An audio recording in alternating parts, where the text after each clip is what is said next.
Audio description of the video How to Vote. In this video, presenter Ethan White explains how to vote in local government elections. He is a young man with light skin, brown eyes, curly brown hair, and strong brows. He is wearing a short-sleeved shirt with a printed pattern of light and dark blue lines over white cotton and dark grey trousers. He begins this video standing on the smooth grey flagstones of North Terrace in Adelaide's CBD. To the left stand plane trees, a venerable conifer, a tall granite plinth, and a statue in bronze, the subject of which is mostly obscured by greenery. To the right, cars whiz past along a wide street. Sandstone buildings in Victorian style can be glimpsed across the road between the broad leaves of the plane trees. Later, he takes a seat in a library in front of heavily laden bookshelves. He is flanked by a copy of the letters patent establishing the province of South Australia and a slightly battered wooden ballot box with the number 68 written on it, used for the Legislative Council elections. This video also features a visit to the Adelaide headquarters of the Electoral Commission of South Australia. In these offices, employees wearing navy uniforms with white piping along the seams are seated at tables. They are sorting butter yellow voting ballots into piles in front of triangles of pink cardboard, with the forward facet bearing the names of candidates for local government positions. Due to the angle of the camera, the names cannot be read. James Trebleco, Director for Communications at the Electoral Commission of South Australia, gives a short interview explaining how the Commission ensures votes are properly counted. He is a middle-aged man with pale skin, short brown hair, the first follicles of a greying beard, and rectangular glasses rimmed in black plastic. In the second half of the video, White demonstrates how to vote using a typical local government ballot. The ballot is a narrow rectangle, similar to a receipt. At the top, there is a short paragraph identifying the document and giving instructions. Below, the names of the candidates are listed alongside checkboxes for the voters' preferences. The video is also peppered with informative graphics, maps, emojis, photographs, paintings, and brightly coloured cartoons. They emphasise the key ideas as White delivers his explanations. As they appear and disappear, swiping and popping sounds can be heard. At points, the video also features typed information summarising complex ideas. White type scrolls across vividly colourful backgrounds, accompanied by the tapping of a mechanical keyboard. As the video begins, text appears on a white background. Just left of centre,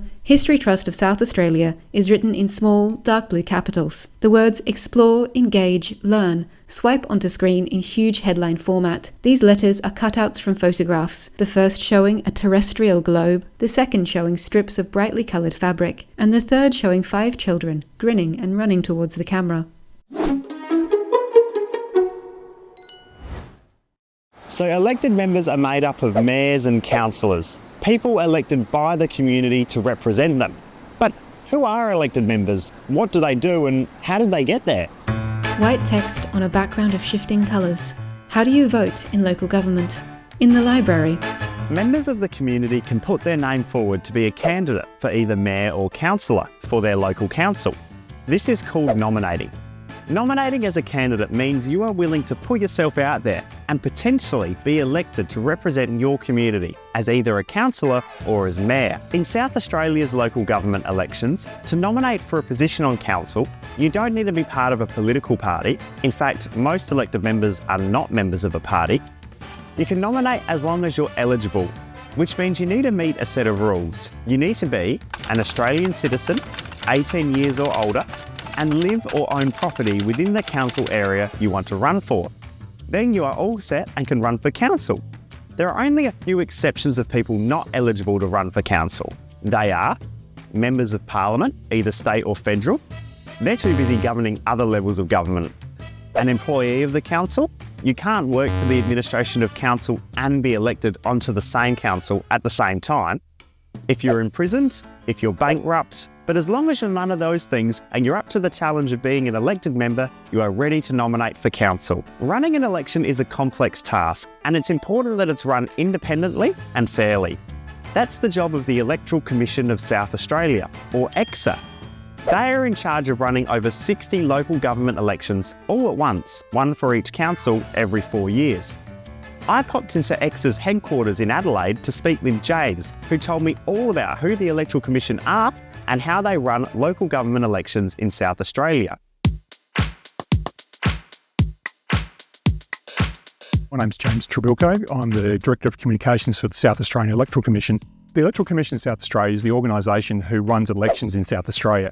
We are like the Australian Electoral Commission, who runs the federal elections, but we do it for state elections and we do it for council elections as well. Local government elections are a really big beast. They're actually one of the largest postal events that we do in South Australia. We post out about 1.3 million postal packs to South Australians so they can vote. So it's actually a really big project for us. It's extremely challenging. We work with a whole stack of different audiences and we have to make sure that we give everybody in the state the opportunity to vote. So our role is very much making sure that everybody knows an election is on, but also giving them the opportunity to actually vote as well. So that can be really challenging and I really enjoy that as part of my job.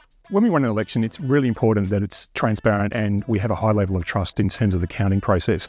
So there are a number of things in place that we have to make sure that, number one, people can actually observe what's going on, but number two, these processes actually make sure that everything is robust and it's all above board. So when we count votes, there are people called scrutineers who are appointed by the candidates to actually watch us counting the votes. They are actually in the room watching the votes being counted, and if they see anything that is irregular or they don't think is right, they can actually raise that up and we can actually make a decision about how that actually works on the fly as we're going through there. Also from the council point of view as well, because it's all postal votes, everyone has to sign a declaration that they're entitled to vote. So everybody actually has a legal document that they sign to say they're actually entitled to vote. So there's another provision there that actually makes sure that from a legal point of view, people are actually doing the right thing. And apart from that, we also have a lot of oversight from other organisations as well. We work very closely with the AEC and the federal government in terms of making sure that any undue influence from outside organisations, countries and so on and so forth, we're actually on top of that as well. So we have a number of things in place just to make sure that everything is above board and everything is very, very simple. And we have an election that we can be 100% sure that the people that are being elected are the people that are supposed to be elected. In South Australia, local government elections are run every 4 years. Unlike state and federal elections, where we have an election day, and to vote, you need to physically go to a voting booth and vote, local government elections are conducted by post. Ballot papers are posted to every South Australian eligible to vote. You get 2 ballot papers, one for mayor and one for your councillors. On the ballot paper for mayor, you number the boxes in order of preference on who you would like to be mayor. Number 1 for your first choice, 2 for second choice, and so on. Side note, quick history lesson. This guy, William Boothby, a South Australian, pioneered what came to be known as the secret ballot. While we might take it for granted today, voting used to take place publicly stating who you were casting your vote for at voting centres. This, of course, led to bribery and intimidation, becoming a common practice in elections. But in 1856, Boothby's secret ballot was written into law in South Australia, and it became one of the first places in the world to use a system where voters would vote via an anonymous ballot paper and cast it into a sealed box. In fact, the system was so revolutionary, it had been adopted by a vast majority of democracies around the world. It's even been referred to as the Australian ballot. Right, back to council elections. For councillors, voting can be a little bit different depending on which council you live in. Some councils, especially the big ones, are split up into areas called wards. Wards are geographic sections of the council which are represented by a certain number of councillors. For example, the Mount Barker District Council is made up of 10 councillors and a mayor. The mayor is picked by all members of the community, but out of the 10 councillors, 3 are from the North Ward, 4 from the Central Ward, and 3 from the South Ward. This is done in larger councils to ensure diversity of elected members is achieved across the region.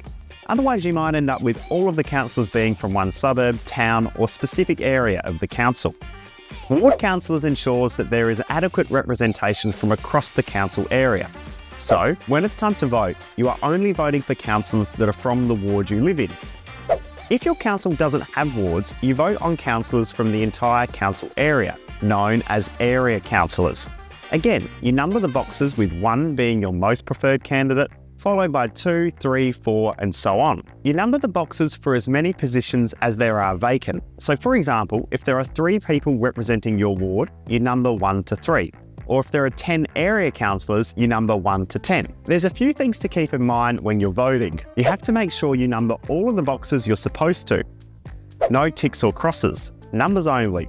You can't draw anything anywhere else on your ballot papers, so no smiley faces, stick drawings, or handing out your Instagram. If you do any of these things, it's called spoiling your ballot, and your vote doesn't get counted. So why would you want that? Once you've completed both your ballot papers, for mayor and for councillors, You sign the declaration, pop it in the reply paid envelope, stick it in the post, and that's it. Usually, council elections give you 3 weeks to fill in and return your ballot paper, so there is plenty of time to read up, learn more, and even meet the candidates that are running in the council to represent you. Once your ballot papers have been sent off, they arrive at the Electoral Commission's headquarters and are counted. Elections for councillors are counted using a pretty complicated system called proportional representation. You might have heard of preferential voting, which is used for the election of mayor and in other elections, but proportional representation is a little bit different. Lucky, I've got James to explain. What it does is it allows a way for people to choose their representation in an inclusive way. It's a bit like sharing lollies with friends, for example.